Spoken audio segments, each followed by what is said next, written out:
Welcome to Nerds at Church, a podcast about nerdery and the Bible. I'm Pastor Kay, and I use pronouns like she and her. And I'm Pastor Emily, and my pronouns are they, them, theirs.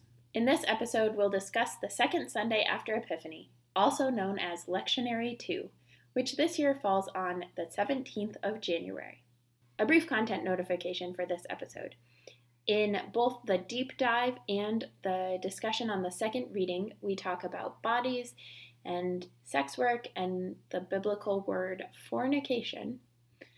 Also, in the second reading, we talk about a couple examples of non-consensual control of someone else. Check out the episode description for links to the Bible passages and other references we make in this episode. So, for those of you who jumped ahead or checked out in the full context of our 1 Corinthians reading, there's a place where Paul is talking about fornication, and it's a little complicated, partly because of the context and partly because it's a different language. So we're going to deep dive into fornication and sex work and bodies and all of that stuff for you to kind of unpack that in the context of the Bible. Yes. The first reminder as we dive into this is that for many of us, I think for both Pastor Kay and I think we both agree on this, Paul is a colleague. He's not Jesus, right? He's a fellow Christian. He's pretty good at it. He has some good ideas, but he's also not God. Yep. And he's someone who is situated very much within his own context. And for his context, there is a lot that he says that is liberative. His context is 2,000 years ago, so it's a different context than we're in today. Yes. So, within that larger framework and reminder, to dive into the actual Greek a little bit, the word for fornication, which is also, sometimes it's translated fornication, sometimes it's translated sexual immorality. The Greek word is porneia, which has to do with selling bodies. That's kind of the root of that word. So when we think about this passage in particular, Paul's using the example of sex work, of selling bodies for sex. For money. Selling sex for money. Yes. But that's not the thing that he's actually talking about, right? That's not the deeper issue that he's concerned with, because it's in the context of, the comments that all things are lawful for me, but not all things are beneficial. That food is meant for the stomach. There's this sense of valuing bodies that was not common in Paul's day, and actually is not very common in our time either. Right. The ways that we value bodies is so rooted in capitalism and the worth of a body being in its ability to produce capital, usually for someone else. Which is terrifying. And which is really harmful. Yes. So when Paul is talking about selling bodies, those of us particularly who are not sex workers, have to ask is, how do we sell our own bodies, and how do we require others to sell their bodies? Because selling bodies is not just about sex. No.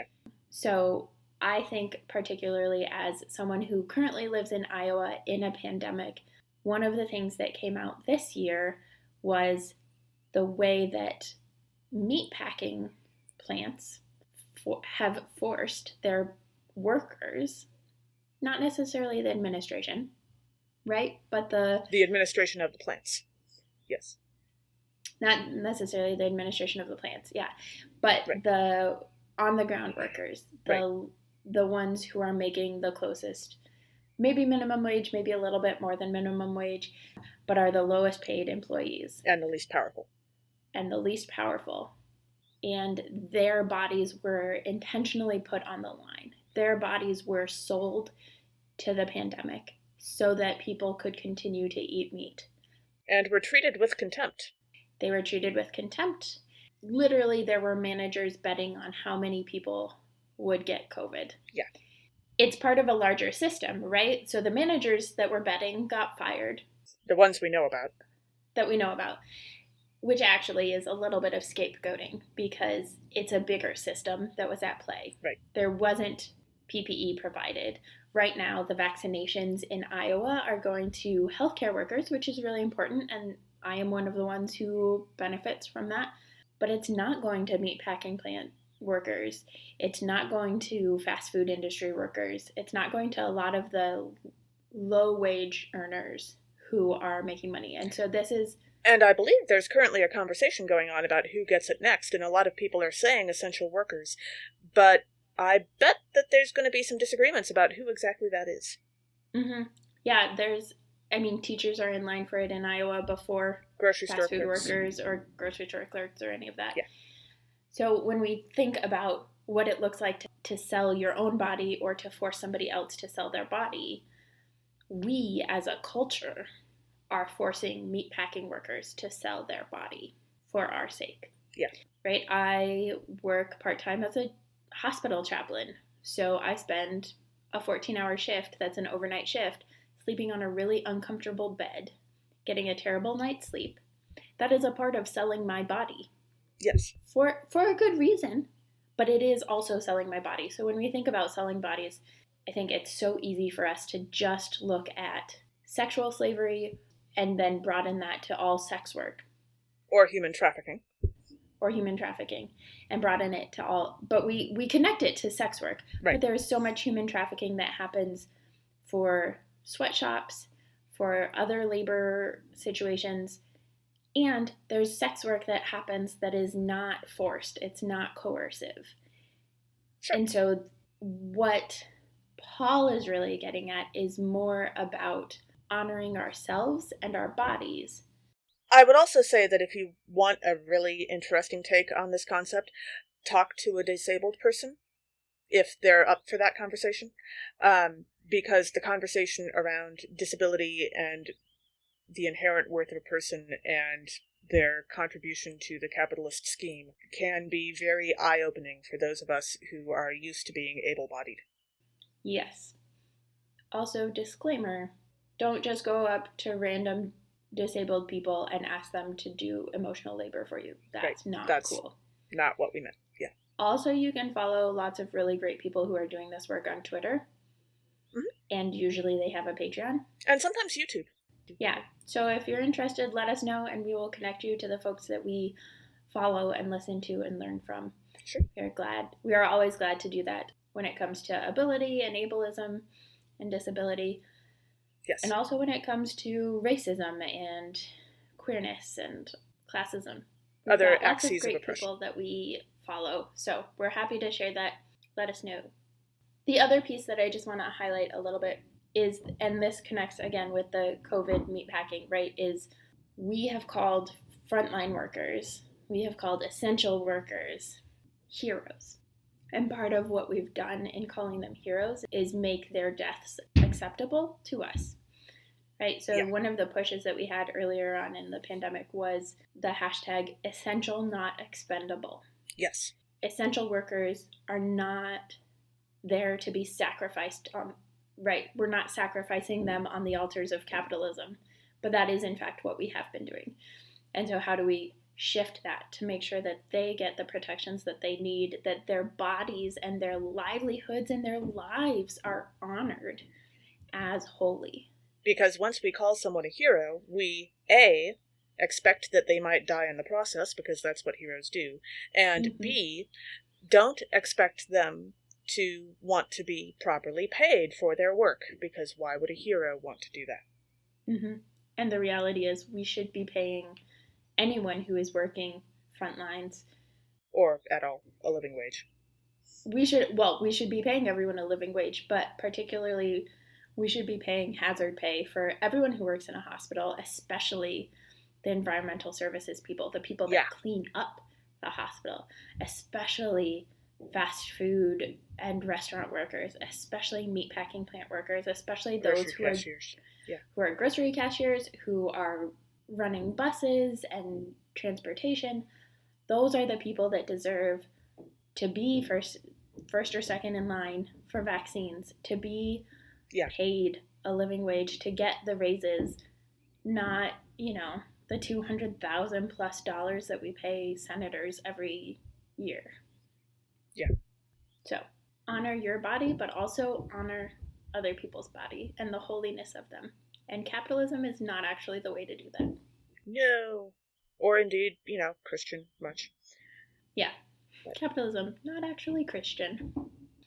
For those of you who want to dive more into what it looks like to honor bodies and celebrate bodies, and Marcella Althaus Reed is a wonderful theologian who has done a lot of really great work, and some of it is more accessible than others. So while her kind of most well-renowned book is Indecent Theology, her books From Feminist Theology to Indecent Theology, or her book Liberation Theology and Sexuality, are a bit more accessible to look at what it looks like to move from a theology that maybe we're a little bit more familiar with. Kay and I certainly rely on feminist theology as part of like our default of being feminist theologians and pastors, but to move like how that journey happens from that place to what Marcella Althaus Reed calls indecent theology, which is a theology of bodies and of sexuality.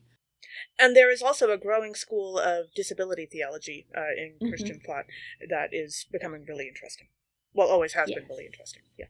One book that I'm looking forward to reading, because disability is not just about physical disabilities, is called Blessed Are the Crazy, Breaking the Silence About Mental Illness, Family, and the Church, by Sarah Griffith-Lund. And it talks about the church and mental illness and how those two have interacted and could theoretically interact. Nice.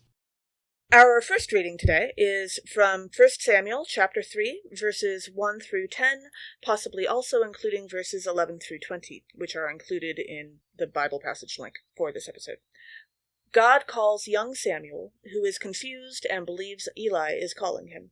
But when Eli realizes God is finally speaking to someone after a long time of that rarely happening, he instructs Samuel to answer, "Speak, becoming one, for your servant is listening."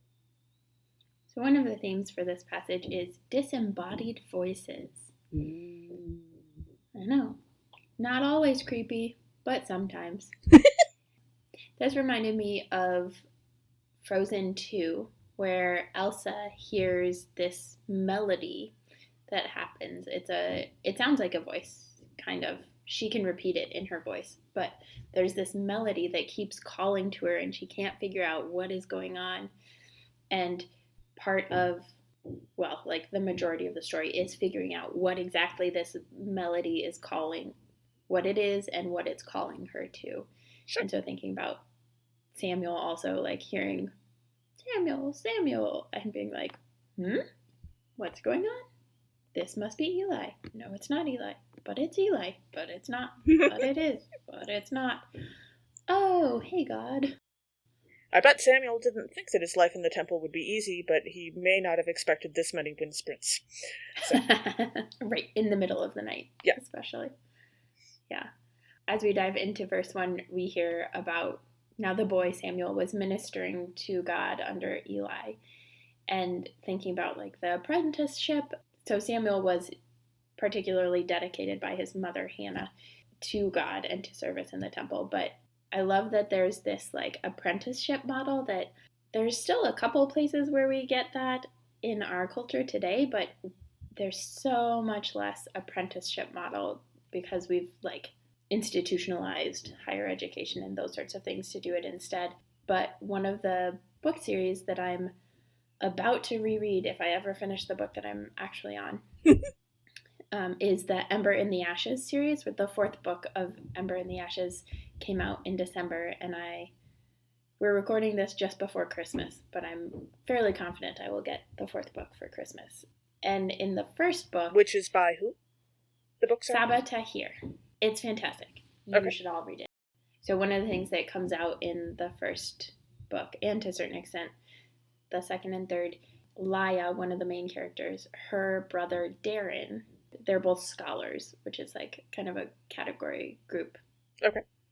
Culture of people, community of people. They're both scholars, and Darren has been spying on Spiro Teluman, who is like the star smith in the city for not the scholars, but for the like ruling class. And then Spiro Tellerman catches Darren at one point and sees his drawings and sees that he has what it takes to be a craftsman, a smithy, the way that he is, to provide these like phenomenal weapons. And so takes him under his wing and is like teaching him how to make it, and like Darren is writing down all the plans and drawing them and stuff. So it's just this like beautiful like apprenticeship within the context of like, you know, war and violence and weapons and all of that stuff, which is, you know, not a real life thing that we should aspire to. I don't think I did a great job of selling the book, but it'll come up multiple more times in this episode because I'm so excited about rereading it. So we'll have more chances. In verse 2, we hear Eli, whose eyesight had begun to grow dim so that he could not see. So, listen, just because you have bad eyesight doesn't mean that you can't know what's going on. I know that casual Star Trek watchers would have you believe that advanced technology means that no one will need to wear glasses for the most part in the future. But those of us who have watched a little more Star Trek than your average person will also remember that Geordi in The Next Generation needed a pair of, well, not exactly glasses, his visor, but it performed a similar task. Oh, I remember that. That's like, I've never even watched Star Trek, and I know that one. Yes. There was also a character in Deep Space Nine who, because the starbase wasn't designed for people from her planet with her planet's low gravity, needed to use a wheelchair for a while. Granted, that episode is complicated, and wheelchairs are a complicated topic in society today, and everybody probably could have handled things a little better. And then in verse 8, Samuel comes to Eli for the third time in a row, thinking that Eli has been calling him. And he goes. He's perfectly patient about the whole thing. And I like to think of this part of the story as sort of an alternate version of the old folk tale, The Boy Who Cried Wolf, in which a boy is bored and supposed to be doing something and instead keeps screaming that there's a wolf because at least then he gets attention. And so the way that story ends is that the last time he calls wolf, it's because there actually is one, but no one believes him anymore, and so he gets eaten. Because old folk tales are generally pretty mean to small children who have any kind of moral failing, or just lack of patience. People get eaten. Yes. Getting eaten was actually a pretty common end to a lot of those old folk tales. Instead, in this case, in this Bible story, God is not calling wolf when there is no wolf. Like, that's not what's going on. And God is presumably not bored, although I suppose I shouldn't make that claim because it's not like we could know. Maybe. I don't know if boredom is something that God experiences. I guess there has to be, because God experiences everything, but... Right. And, like, I have met people that I have to believe that God understands boredom because God has to watch them. But that's maybe not the kindest thing I've ever said. Definitely not the kindest thing you've ever said, probably. Definitely not, no. The thing is that Samuel remains perfectly patient, perfectly willing to keep doing this thing when he believes that Eli is calling him over and over again, and keeps going to him. And I think that's a illustration of probably exactly the opposite of the vice that the boy who cried wolf had. It's the virtue that is the opposite of that vice, in that he is patient and willing to continue doing this vaguely odd thing. Although maybe he wasn't sprinting constantly to Eli, maybe he was just walking like a normal person, I don't know. Who knows? That's what headcanons are for. Yes. In verse 18, in kind of the last part of this passage, God has told Samuel some pretty bad things coming up about Eli, and Eli has an inkling that God's not happy with him because of what his sons have done and what he hasn't stopped his sons from doing. And so in verse 18, Eli has now told Samuel, you have to tell me everything, or may it all happen to you as well. And so we hear that Samuel told Eli everything and hid nothing from him. Then Eli said, it is God. Let God do what seems good. And so there's this sense of like faithfulness and loyalty, even to like his own distress or detriment that Eli is experiencing, right? He knows he messed up and he knows there are consequences for messing up. And he still wants to be faithful to God. And so he says, all right, like, I will take the consequences. And it reminded me of Helene Aquila. I don't actually know how to pronounce it because I've only like read these names in my head in the Ember and Ember in the Ashes series. But Helene ends up, there's like a competition, and she ends up being appointed as Blood Shrike, which is like the head military person for the person who is ruling everybody, right? The like right hand person. Okay. Because of her loyalty and faithfulness to the government and to like this system that she's in, she takes that job even though it means potentially killing or at the very least losing her best friend, who happens to also be this guy that she really likes. And so there's this like sense of faithfulness that like literally she is like basically has to execute him, and if she's not faithful in how she does it, there's like all of these other things that could go wrong, and so she has to like do it, and she knows the pain that will come, and she knows how much it's going to suck, but her loyalty and her faithfulness to this larger thing and right. to like these creatures that are predicting the future and stuff leads her to do it. Or, for a New Testament reference, I think that also sounds a lot like Christ saying to God, but your will and not mine be done, when it comes to the whole crucifixion thing. Yeah, but that requires a lot more unpacking. Yes. Than just that one comment. Probably. Our second reading is 1 Corinthians chapter 6, verses 12 through 20. Paul explains that all things are lawful for a Christian, but that doesn't mean that all things are beneficial. And he uses sex as an illustration. So we've already talked about this passage a fair amount in our deep dive, but one of the main themes that I pull out of this passage is actually that your body is good and your body glorifies God. There's so much possibility for this passage to be twisted into a purity culture thing, which is not actually what it's faithful to the Bible. It's not biblical. You've heard Paul rant about other stuff in the Bible. Can you imagine how Paul would rant in reaction to this passage getting misused like that? Right. Paul would have some things to say about purity culture, for sure. And extremely long sentences. Every time Paul says anything, it's extremely long sentences. Yes. Yeah. But Paul, again and again, is coming back to that even in the ways that our bodies are not permanent necessarily, there is this goodness about our bodies, that our bodies are our bodies, and that is good. Our bodies are each different. Our bodies look different. Our bodies function differently, and our bodies are good.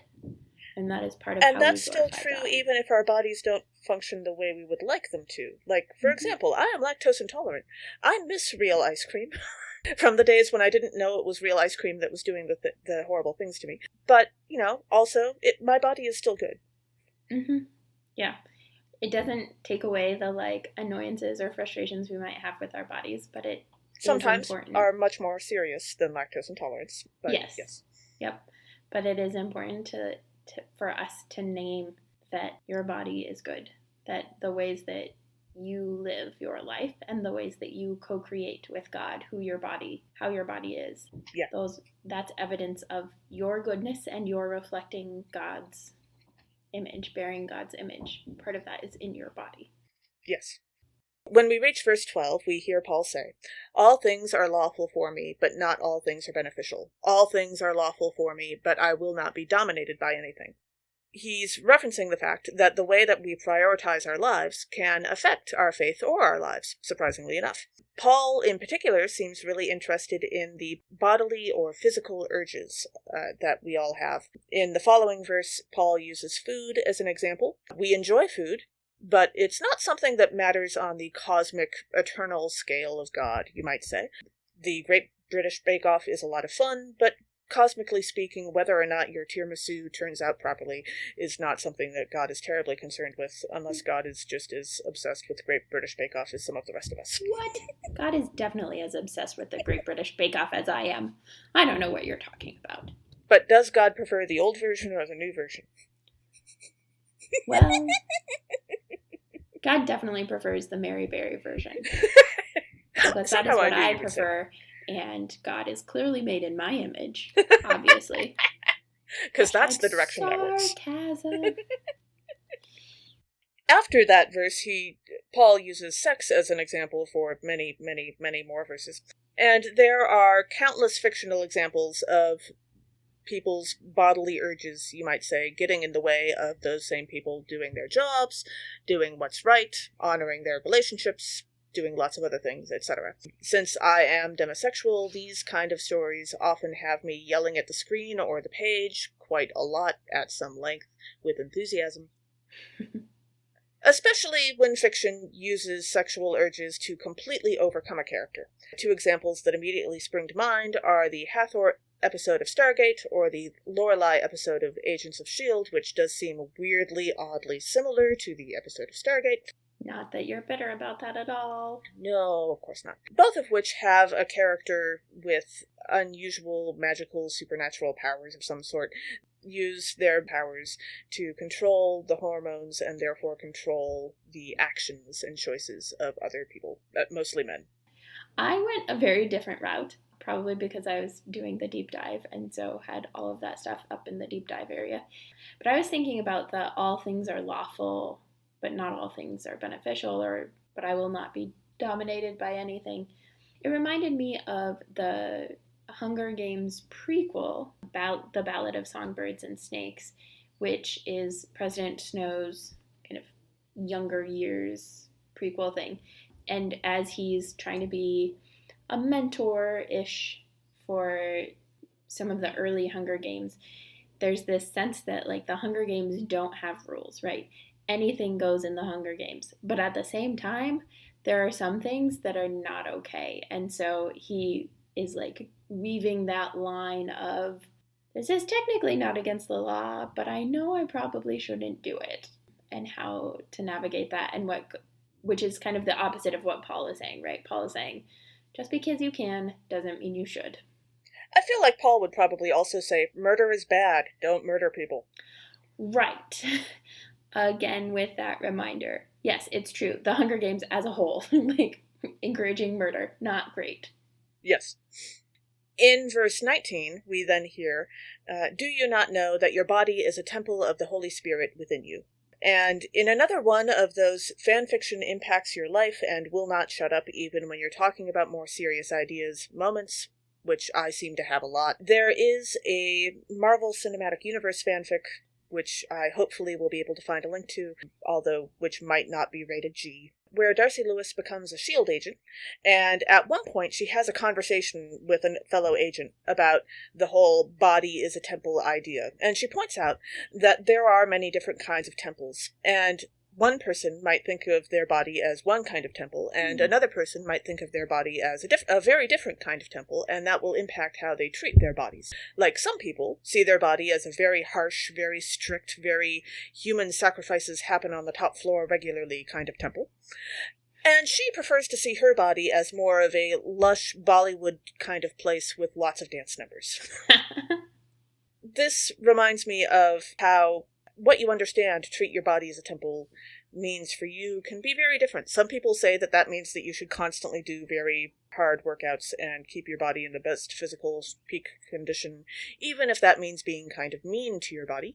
And other people believe that that means just, try to keep it in generally good shape, but also don't hurt yourself in the process, because temples aren't hopefully about that.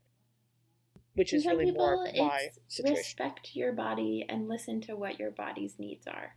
Yes. And follow that. That's my version. Yeah, I'm not sure about that. I actually really liked this verse, as a helpful reminder to me. I've written it sometimes on mirrors in where I live as reminders that, like, I think I've seen stickers too that people put on mirrors that say, like, reflections in the mirror may be distorted by societal expectations of and standards of beauty or something, which is a fun way of like reminding people that there's so much that goes into how we understand our bodies and how we value our bodies. Yes. Once again, your body is good. Your body is keeping you alive. Your body is you. Yay, bodies. I also, once again, looked at verse 19 and once again was reminded of an ember in the ashes. No, really? It's on my mind a lot. And the connection I made actually like doesn't make sense in a lot of ways, but Elias, who is the top like military student in the story, the mantra that his family, his family comes from like top military people, high, like important, and he was in some ways orphan, like his mom gave him up, and so he was raised actually as a tribal kid and then has been like reintegrated into the family lineage and stuff. Cool.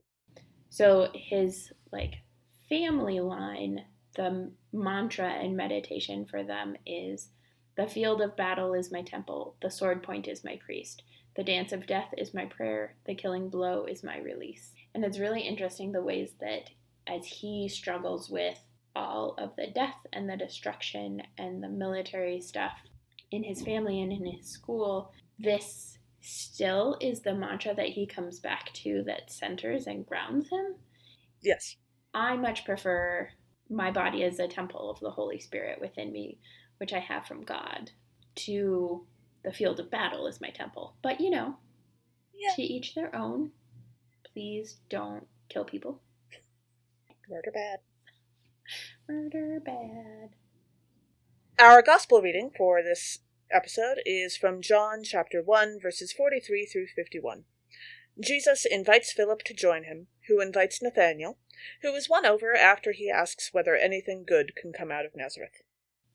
One of the themes in this passage is the collecting of followers. So Jesus is like calling this person who talks to this person, and this person joins, and this person joins. He's got to collect them all. Yes. Gotta catch them all. Did not initially remind me of Pokemon, but did remind me of The West Wing. There's a couple of episodes that do like origin story / flashbacky things. And so they go back You can tell because CJ has a different haircut. Yes. And she falls into the pool. Yes. So they go back to see how each of the different like main staff members were recruited or like joined in the initial election campaign. And so you get like how Toby got connected, and then how Toby brought in CJ, and how Josh Lyman got pulled in, and then he brought in Sam, and Donna kind of pulled in herself. Inserted herself because Donna is awesome that way. Yes. But yeah, this like this person and this person and this person and this person joining together. Yes.